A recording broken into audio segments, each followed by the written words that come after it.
those songs this morning. And so this is the third week of us looking at three movements of life, three experiences that we all have over and over again, usually over the course of our life. And the first one we talked about 2 weeks ago was orientation, which basically says, because of who I am, and if I do what I'm supposed to do, then things are going to work out well for me. So an example of that is a psalm that came up in my prayer time this morning, which is Psalm 1, the very first psalm in this song book, that says, "The righteous are like a tree planted by water, and that things are always going to go well." It's also another concept that I had come across this week in some reading that I was doing that talked about our physical health, and that said that our physical health is largely a matter of our vibrational energy. And that if we can keep that energy up, if we're in contact with the divine, then it's a lot harder for us to get sick and for us to be physically unwell. Orientation is the language of positive thinking. It's the language of law and order. It's the language that says if you comply with the police officer, then nothing bad is going to happen to you. It's what tells us if we start investing 5% of our salary at the time that we're 25, then by the time we're 62, we'll be millionaires and can retire from work. It's the language that says if we make time for a date night once a week with our spouse or our partner, then we'll stay married forever. Are those things true? Well, quite often they are, until they're not. A lot of times those things work. That's why they're common wisdom, because they work. Now, they work really well for the dominant culture of a society. So for a white, relatively healthy male in the United States of America in the 2000s, those things are going to work out pretty well for me. For a woman, for a person of color, your mileage may vary. And for all of us, sometimes no matter how attentive we are to our relationships, they fail. Even when someone might comply with the demands of an officer, might be a bad cop, and things might not work out the way that they should. We could be driving through an intersection and get T-boned by an oncoming car and find ourselves with just incredible medical bills that swipe our savings. We can wear a mask, we can avoid crowds, we can socially distance, and yet overnight we can find ourselves as a victim of the coronavirus. Things happen in the midst of our lives. And I think what is so precious about our faith from its roots in the people of Israel is that there is this recognition that sometimes, despite our best efforts, sometimes despite the fact that we do everything that we're supposed to, things go wrong. A cell divide's funny and we find ourselves with cancer. A storm comes through and takes the roof off of our house. These things happen. But there's also a second movement that's recognized here, that's reflected in this passage that Barry read this morning. That in the midst of that, we recognize the presence of God with us.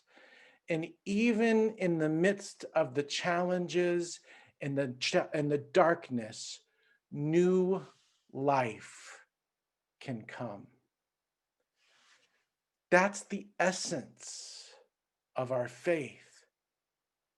There is death signified by the symbol that's in front of us every time we worship. There's crucifixion. Jesus did what he was supposed to do. He came and fulfilled his calling, and yet he was nailed to the cross. But we know that that is not the end of the story. After crucifixion, there is resurrection. There's something that nobody was expecting, something that overwhelms us with grace. Philippians 2, who though, speaking of Jesus, who though he was in the form of God, there's our orientation, he emptied himself. There's our disorientation. He humbled himself. And then there's this idea of reorientation. Therefore, God also highly exalted him. So the way that the Psalms of reorientation differ from the Psalms of orientation are this. The Psalms of orientation recognize the presence of God that isn't based on our circumstances, but based on who God is. So the psalm recognizes that a lot of times things go well, but at other times there's a nation that will come in and invade us. There are times when we get a bad king. There are bad things that happen. And yet we recognize the presence of God. A lot of times in these Psalms of reorientation, you'll see, well, we've been invaded or there's been a bad king. We need a different leader. But we recognize that God's self is our leader. I was reminded of another understanding of this orientation and disorientation and reorientation, and the story of Shadrach, Meshach, and Abednego in Babylon. I came across that story this week. I don't think I've thought about that in months or even years. Do you remember that story from your Sunday school class? So here were Shadrach, Meshach, and Abednego. And they were Israelites. They had been captured by Babylon. And yet they stood strong in their faith. They continued to worship God. They were vegetarians, for goodness sake. And I imagine they probably weren't obnoxious vegetarians. That's just how they chose to live. They did everything that they were supposed to do.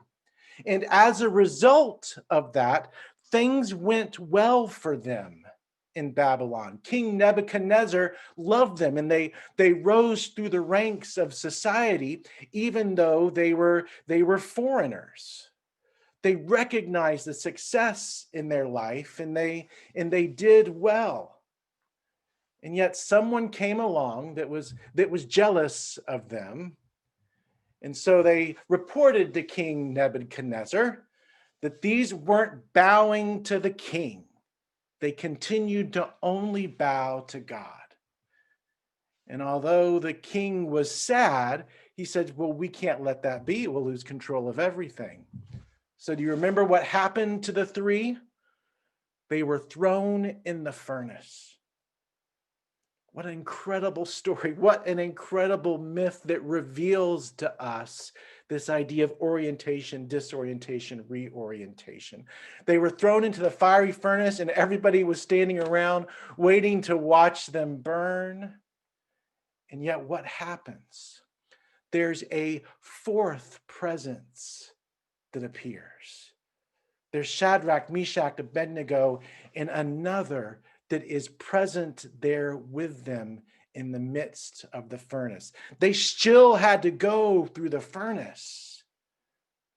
But we're told in that story that they did not burn. You have kids around my age. You might have performed that musical in church. It wasn't hot in the furnace. Man, that furnace was cool, cool, cool. We are overwhelmed by grace in the midst of the circumstances. And we learn more about God and God's presence with us and God's faithfulness to us. And we learn more about ourselves in the process. When we go through the challenges of life, if we're paying attention to the conflict that comes and how we handle that and how we feel about that, then we're able to see what can be born anew in us. We learn more about ourselves. Something new is given birth to. Cynthia Bourgeault recognizes this in the law of threes, and the things always come in three. She says there's an affirming force, there's a positive force, there's something that we want to do, something that we want to accomplish, and then there's a denying force that comes against that and creates conflict, creates a seeming impasse. And out of those two things, out of affirming, out of denying, out of orientation, out of disorientation, a third arises. And that's what she calls a reconciling force, what Brueggemann calls a reorientation, what Father Richard Rohr calls a reorder after chaos. Something new that's given birth to. Now, we don't go back to the way things were before. We never can go back to exactly the way things were before. When the disorientation, when the chaos, when the grief comes, it changes us forever. But as in Christ raising from the tomb, is the butterfly emerging from the chrysalis, is the rainbow that forms after the storm. Something new is given birth to, is given life to. We're going to listen to it's a third Dolly Parton song this morning.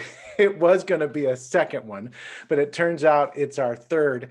And I couldn't find the story behind this song. There's a new biography out about Dolly Parton. Maybe it's revealed in there. But it's a song called "She's an Eagle When She Flies." She's a sparrow when she's broken, but she is an eagle when she flies. Now, I don't know how that song was given birth to, but it must have been an experience of going through something incredibly challenging and painful, and Dolly finding the strength in herself to overcome it. So this is from a festival, and Dolly Parton is singing this song with the Highway Women.